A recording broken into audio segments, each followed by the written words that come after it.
Olá, no próximo dia 6 deste mês de outubro, minha mãe, que nasceu em 1925, se viva estivesse, comemoraria um século, 100 anos. Mas eu quero dizer que para um filho, um pai e uma mãe nunca morrem. Eu lembro ainda que a minha mãe era linda, loira, olhos verdes, cabelos doirados. Quando eu viajava, eu olhava no mar, é como se eu estivesse vendo os olhos de mamãe esparramados nas ondas. Nunca esqueci da minha mãe. Tanto que foi a única mulher que eu amei em toda a minha vida, mesmo tendo vários relacionamentos no meu currículo. Minha mãe era tudo para mim. Eu lembro que quando eu fui embora para a Marinha, foi um momento muito triste, pois eu deixei a minha casa por questões financeiras. Eu tinha que ganhar o mundo, eu tinha que trabalhar, fazer algumas coisas. E eu guardei também alguns discos, lembranças de músicas que minha mãe tinha e tocava para lembrar da gente. Dentre elas, essas músicas, eu lembro da música Pra Jogar no Oceano, do mestre Paulinho da Viola. Lembro também da música Sem Você Não Viverei, do cantor Ovelha. E também tinha uma música da cantora norte-americana Viola Wills, Gonna Get Along Without, que minha mãe também gostava dessa música. Havia também uma música, Please, Mr. Postman, do conjunto norte-americano The Marvelettes, que lembra a minha mãe.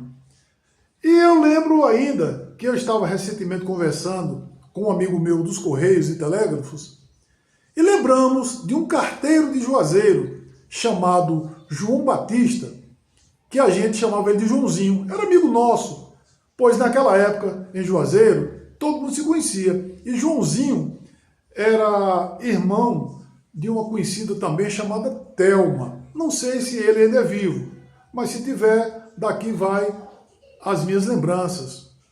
Era ele quem ia avisar a minha mãe que o dinheiro que eu tinha mandado para ela do Rio de Janeiro estava já à sua disposição nos Correios de Juazeiro da Bahia.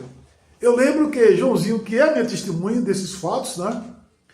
Ele dizia assim: poxa, quando eu chegava lá de sua casa, Dona Lourdes me ofereceu logo um café. Aí vinha toda alegre, né? Pois ela sabia que era boa notícia. Sabia que eu ia levar o recibo de aviso que tinha dinheiro à disposição dela. E eu lembro que quando eu viajava, às vezes eu passava até certa privação, mas eu não esquecia de mandar para minha mãe sempre aquela ajuda. Não era muito, mas pelo menos dava para ela viver de forma digna, certo? Eu passava até aperto, mas regiamente, mensalmente, sem falhas, sem falta, eu mandava o dinheirinho dela. E João Batista, se estiver vivo, ele é o meu grande testemunho ocular disso aí. E ele lembra ainda que minha mãe ficava lá esperando, a gente morava no Alto da Maravilha, um lugar todo empoeirado, não tinha calçamento, não tinha nada, certo? E também lá atrás da banca, no pé da banca que agora está sendo desmontada, né? Minha mãe ficava ali esperando o carteiro chegar com boas notícias. E eu repito, foi a mulher que eu amei em toda a minha vida, foi minha mãe. Não adianta alguém duvidar, alguém contestar, pois somente eu sei o que eu sentia por minha mãe. Somente eu sei os segredos que minha mãe guardava a meu respeito. E minha mãe foi digna, levou para o túmulo os meus segredos, pois minha mãe sabia do que eu era capaz. Ela sabia o que eu fazia. Tá entendendo?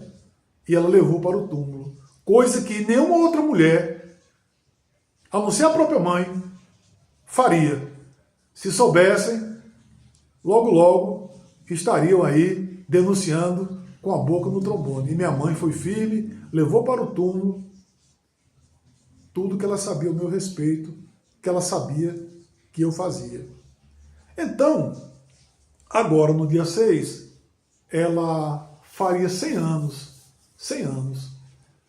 Loira, linda, herdou o lado loiro do meu avô, que era do ramo Calon, cigano do ramo Calon, lá da Península Ibérica. E também minha mãe era muito aguerrida, minha mãe era muito valente, minha mãe gostava de fumar charuto, minha mãe tinha os olhos verdes, que quando eu olhava para você, chega, parecia que faiscava o olho de mamãe. E minha mãe tinha aquela coragem dos cangaceiros, cangaceiros estes que na minha família teve alguns. Inclusive na minha família teve um cangaceiro muito famoso, que ele foi preso, depois foi anistiado por Getúlio Vargas, e ele sofreu barbaridades, mas ele não abriu o bico, ele não denunciou e foi embora para São Paulo, nunca mais voltou. Meu avô também, como minha mãe dizia, era cabra lampião, fez um acordo com a polícia da Bahia, deixou mamãe e deixou meu tio aos cuidados do então tenente Aníbal Ferreira, que depois virou coronel, e foi embora para São Paulo e também nunca mais voltou, morrendo nos anos 80 com 90 e poucos anos. Então, eu não poderia deixar passar dessa data sem lembrar de minha mãe, não poderia deixar passar esse momento sem lembrar os bons momentos que a gente viveu aqui nesse plano terreno. Alguns aceitem ou não, pois só quem sabe do que eu sinto sou eu. Só eu sei das minhas verdades.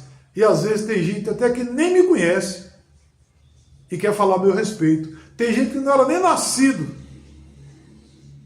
e quer falar alguma coisa a meu respeito.